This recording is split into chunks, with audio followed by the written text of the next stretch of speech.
এটাকে অপরাধ বলা হয়। অপরাধ বহু ধরনের হয়, গণ অপরাধ, সাধারণ অপরাধ, ব্যক্তিগত অপরাধ, রাষ্ট্রীয় অপরাধ। যখন একটা অপরাধ রাষ্ট্রীয় অপরাধ হয়, যে রাষ্ট্র, যে সরকার প্রত্যেকটা সাধারণ মানুষের, সে গ্রামের মানুষ হতে পারে, সে কৃষক হতে পারে, সে মেয়ে হতে পারে, সে ছেলে হতে পারে, সে ডাক্তার হতে পারে, বা যে কেউ হতে পারে, প্রত্যেকের জীবনের নিরাপত্তা দেবে, এই কথা ভারতবর্ষের সংবিধানে লেখা হয়েছে যেদিন থেকে আমাদের সংবিধান কার্যকর হয়েছে। সেই জায়গায় দাঁড়িয়ে আমরা কি দেখলাম বলার অপেক্ষা রাখে না, আপনারা সবাই জানেন আরজি করে কি নৃশংস ঘটনা ঘটেছে। অপরাধ, এটা হচ্ছে সেই অপরাধ যে রাষ্ট্র, যে সরকার নিরাপত্তা দেওয়ার কথা ছিল নাগরিককে, বা নিরাপত্তা দেওয়ার কথা ছিল সেই চিকিৎসক ছাত্রীকে, তাদের জায়গায় তার ঘরে হসপিটালের মধ্যে নৃশংসভাবে পৈশাচিক নৃশংসতার শিকার হলেন। অপরাধ বলে কয়ে হয় না। সাধারণ মানুষ প্রথমেই ধরে নেব যে অপরাধ হঠাৎ করে হয়েছে, এটা ধরে নেব সাধারণ মানুষ। অপরাধ তো হলো, জীবনটা তো গেল, তারপর কি চায় লোকে চায় ন্যায় বিচার। কেমন ন্যায় বিচার? এই ঘটনা কেন ঘটলো, কি হলে ঘটতো না, আর কি হয়েছে ঘটলো, কিভাবে ঘটলো, কারা ঘটালো, এর জন্য দাবি উঠেছে তদন্ত একটা গুরুত্বপূর্ণ জিনিস। মাইকে বললাম, মাথাভাঙ্গায় বললাম, কলকাতায় বললাম ন্যায় বিচার চাই, বড় বড় মিছিল করলাম উই ওয়ান্ট জাস্টিস চাই। উই ওয়ান্ট জাস্টিস আকাশ থেকে পড়বে না। সুপ্রিম কোর্ট নিজে থেকে মামলা যদি নিয়েছে, নেওয়ার পরেও আকাশ থেকে ন্যায় বিচার পাওয়া যাবে না। ন্যায় বিচার পাওয়ার জায়গা হচ্ছে তদন্ত প্রক্রিয়া যাতে ঠিকভাবে হয়। কোন একটা ঘটনা ঘটলে প্রথম তদন্তের অধিকারী হয় পুলিশ, সেইভাবে ওই ঘটনার তদন্ত শুরু করেছিল পুলিশ। আমরা সাধারণ মানুষ ধরেই নেব, পুলিশকে বিশ্বাস করব, সেই পুলিশ ভালোভাবে তদন্ত করবে, সেই তদন্তের রিপোর্টের ভিত্তিতে দ্রুত ন্যায় বিচার হবে। এইটা ছিল আইনি প্রক্রিয়া। ঘটনার পরের দিন থেকে এই দাবি করে এসেছে মানুষ, সারা রাজ্যের মানুষ। কিন্তু যত এগোলো বহু অসঙ্গতি দেখা গেল। এফআইআর এর মধ্যে ভুল, শব্দগত ভুল। প্রশ্ন হলো, একটা থানার অফিসার যখন এই ধরনের মামলার রেজিস্টার করে বা লেখেন, তখন নিয়ম হচ্ছে বড় বড় অফিসাররা ব্যাপারটা দেখেন, সেখানে কি দেখলো কি না দেখলো। আমরা শুধু দেখলাম এফআইআর এর অনেক রকম অসঙ্গতি, অকারণ বিলম্ব। একটা ঘটনা ঘটার পর যত তাড়াতাড়ি পুলিশের নজরে আসা উচিত ছিল, যত তাড়াতাড়ি তদন্ত করা উচিত ছিল, যত তাড়াতাড়ি ময়না তদন্ত করা উচিত ছিল, যত তাড়াতাড়ি সেই জায়গাটা, অপরাধের জায়গাটাকে সিকিউর করা উচিত ছিল, ক্রাইম সিন যাকে রক্ষা করার কথা ছিল, এগুলো আইনে আছে। আমরা প্রাথমিক অবজারভেশনে পেপার পত্রিকায় যা বেরিয়েছে, এখনো পর্যন্ত আদালতে যা সওয়াল হয়েছে, তাতে কিন্তু দেখা যাচ্ছে যে এখানে বিশাল অসঙ্গতি রয়েছে। কি অসঙ্গতি রয়েছে আমরা এটা এখনো জানি না। সারা পশ্চিমবঙ্গের মানুষ, সারা ভারতবর্ষের মানুষ আশা করেছিল 5 তারিখে কিছু জানতে পারবো। দুর্ভাগ্যক্রমেই হোক, যাই হোক, মাননীয় প্রধান বিচারপতি নাকি অসুস্থ, উনি ইজলাসে বসেননি, আমরা জানতে পারিনি। আমরা অপেক্ষা করব সিবিআই কি তদন্ত করলো। এই যে বিলম্বের কথাগুলো আজকের আনন্দবাজার পত্রিকায় বা গতকালকে আপনারা নিজেরাই দেখেছেন, নির্যাতিতার বাবা যে সমস্ত অভিযোগ করেছে, ভয়ঙ্কর অভিযোগ। যারা দুনিয়ার ডাক্তার, তারা কর্মবিরতি ঘোষণা করেছে সারা রাজ্যে, তাদের একজন সাথী নৃশংসভাবে খুন হয়েছে, নৃশংসতার শিকার হয়েছে। তারা তাদের জায়গা থেকে দাবি তুলেছে কলকাতা পুলিশ কমিশনারের অপসারণ। একজন পুলিশ কমিশনারের অপসারণ চাওয়া এটা কোনো নতুন ব্যাপার নয়, এটা যুগে যুগে রাজনীতিতে হয়েছে, দেশে হয়েছে। আমরাও সেই জুনিয়র ডাক্তারদের যে দাবি, সেই দাবিকে সবাই সমর্থন করি। গতকাল সেরকম একটা মোমবাতির দিয়েছিল জুনিয়র ডাক্তাররা, তাতে রাজ্যের মানুষ বিপুল পরিমাণ অংশগ্রহণ করেছেন, আপনারা দেখেছেন। কিন্তু আমরা কি দেখলাম? মৃতার বাবা বুকে দুঃখ কষ্ট নিয়ে ভয়ঙ্কর কিছু অভিযোগ করেছে যে শুধু পুলিশ কমিশনার একা নয়, ওখানকার ডিসি নর্থ অর্থাৎ উত্তর কলকাতার যিনি দেখেন পুলিশের সব থেকে বড় কর্তা, সেন্ট্রাল কলকাতার ডিসি সেন্ট্রাল যিনি বড় কর্তা, উনাদের বিরুদ্ধে সরাসরি উনার বাবা অভিযোগ এনেছে। এটা খুব গুরুতর অভিযোগ। তো দেখা যাচ্ছে পুলিশ ডিপার্টমেন্ট ঠিকভাবে কাজ করেনি এখনো পর্যন্ত, যা তথ্য। এই জন্য মানুষ আন্দোলন করছে যে তাহলে কি ন্যায় বিচার হবে না, তাহলে কি কোথাও গন্ডগোল আছে। এই পরিপ্রেক্ষিতে হাইকোর্ট মনে করেছিল সিবিআই তদন্ত হচ্ছে, সিবিআই তদন্ত দিলে হচ্ছে।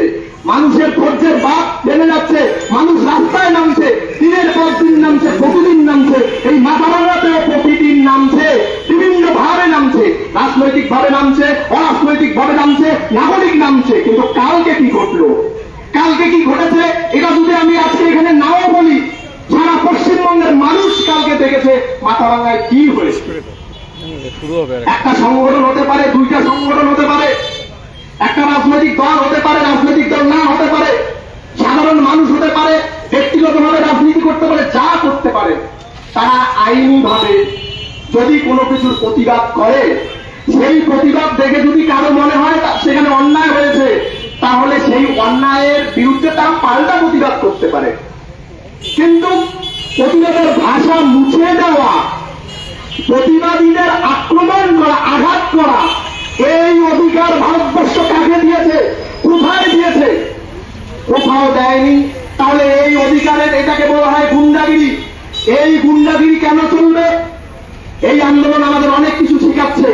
9 তারিখের যে আওয়াজ, 9 তারিখ থেকে 14 তারিখ হতে হতে ওই আওয়াজ চলে গেছে স্বাধীনতার আওয়াজ।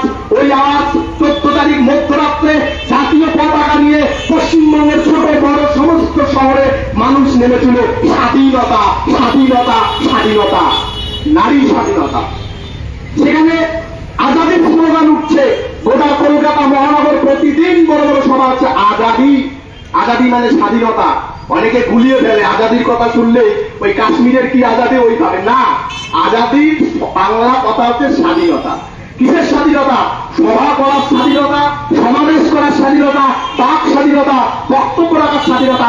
অবশ্যই ব্যক্তি আক্রমণ নয়, অবশ্যই মানহানিকর নয়, অবশ্যই এমন কোনো কথা বলা যাবে না যে দিয়ে আইন শৃঙ্খলার অবনতি হতে পারে। এগুলো না করে যে কোনো মানুষ ভারতবর্ষের সে একজন হোক, এই অল্প কয়েকজন হোক আর বিশাল বড় মানুষ হোক, তাদের প্রত্যেকের মৌলিক অধিকার আছে সরকারের সিদ্ধান্তের বিরুদ্ধে প্রশ্ন করার, সরকারের সিদ্ধান্ত আলোচনা করার। এটা মানুষের সাংবিধানিক অধিকার। এই অধিকার রক্ষা করার দায়িত্ব প্রশাসনের, এই অধিকার রক্ষা করার দায়িত্ব সমস্ত শুভবুদ্ধি সম্পন্ন মানুষের। কিন্তু আমরা কি দেখলাম? শুধু মাথাভাঙায় নয়, গতকাল বারাসাতে এই ধরনের ঘটনা ঘটেছে, তার আগে 3 হাজার এই ধরনের ঘটনা হচ্ছে। আজকে আমাদের প্রতিবাদ এই কারণেই যে ন্যায় বিচারের দাবি চওড়া হচ্ছে, স্লোগান উঠেছে, বিচার যত বিলম্ব হবে, মিছিল তত লম্বা হবে, আওয়াজ তত চওড়া হবে। সেই আন্দোলনের সাথে সাথে গতকালকে যে ঘটনা ঘটেছে মাথাভাঙায়, এই ঘটনা ঘটা উচিত ছিল না। সারা রাজ্যের মানুষ দেখেছে মাথাভাঙার বিষয়ে মানুষ ছি করেছে।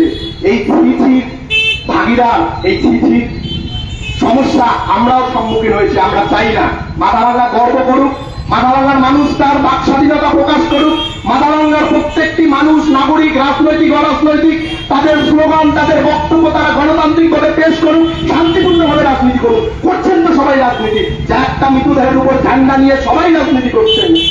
এই প্রথম ঝান্ডার বাইরে সাধারণ মানুষ নেমেছে, তাকেও ভয় পাচ্ছেন।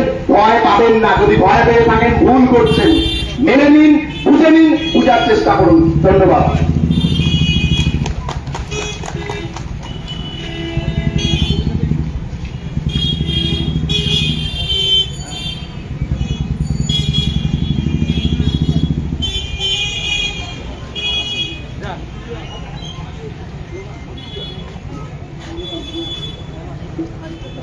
পোস্ট করে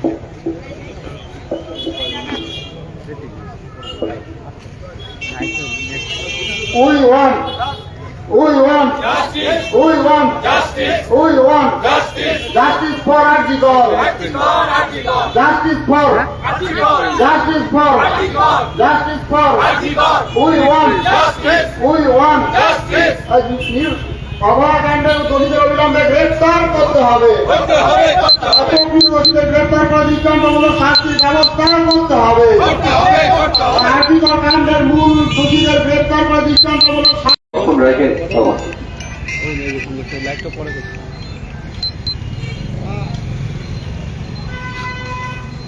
উপস্থিত মাথাভাঙার সুধী নাগরিকবৃন্দ, আমরা এখানে সমবেত হয়েছি। আপনারা জানেন যে গোটা দেশ জুড়ে এখন প্রতি মুহূর্তে মানুষ মোবাইল খুলে দেখছে যে আরজি করে আপডেট কি আছে। আমরাও সেই ঘটনার বিষয় নিয়ে এখানে সমবেত হয়েছি। আজকে আরজি কর শুধুমাত্র পশ্চিমবঙ্গের একটি কলেজের ঘটনা, শুধুমাত্র পশ্চিমবঙ্গের অভ্যন্তরীণ বিষয় নেই। আজকে গোটা ওয়ার্ল্ডে এই আরজি করের ঘটনা ছড়িয়ে গেছে। ফলে এই আরজি কর নিয়ে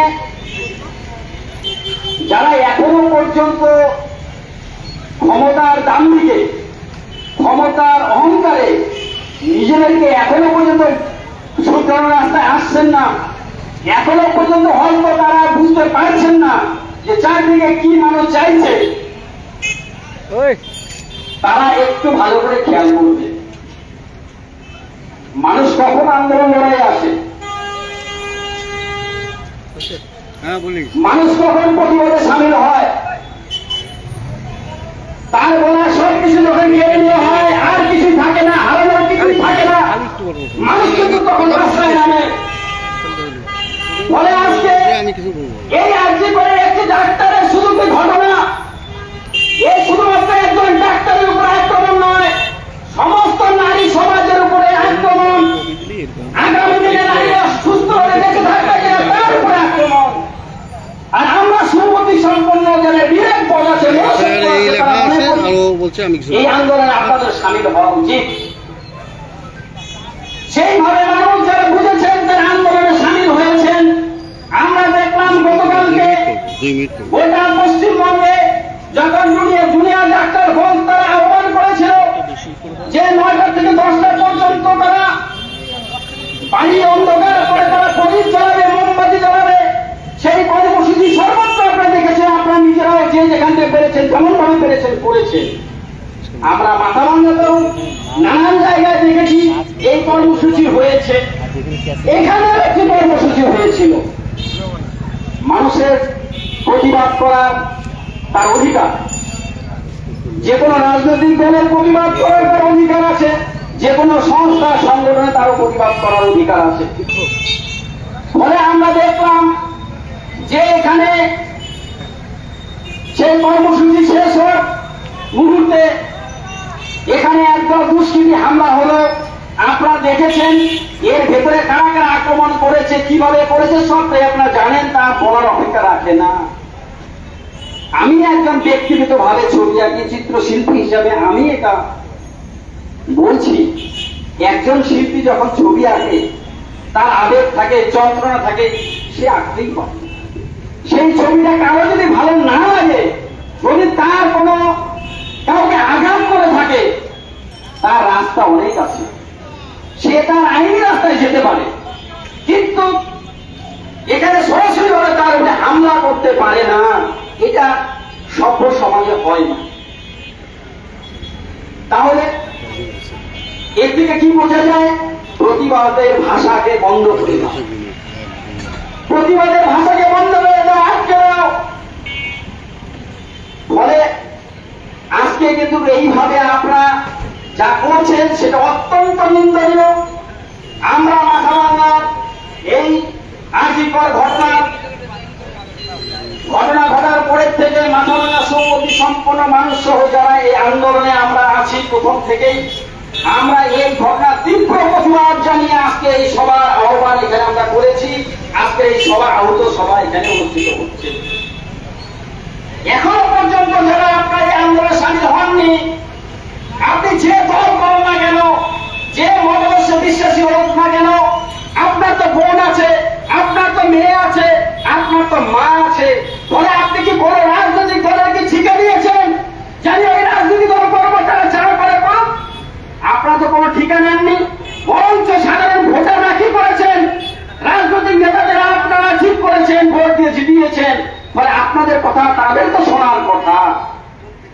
ফলে সেই জায়গায় দাঁড়িয়ে আজকে কিন্তু সাধারণ মানুষ যেভাবে রাস্তায় নামছে, যত মারবে আন্দোলন তত দীর্ঘস্থায়ী হবে।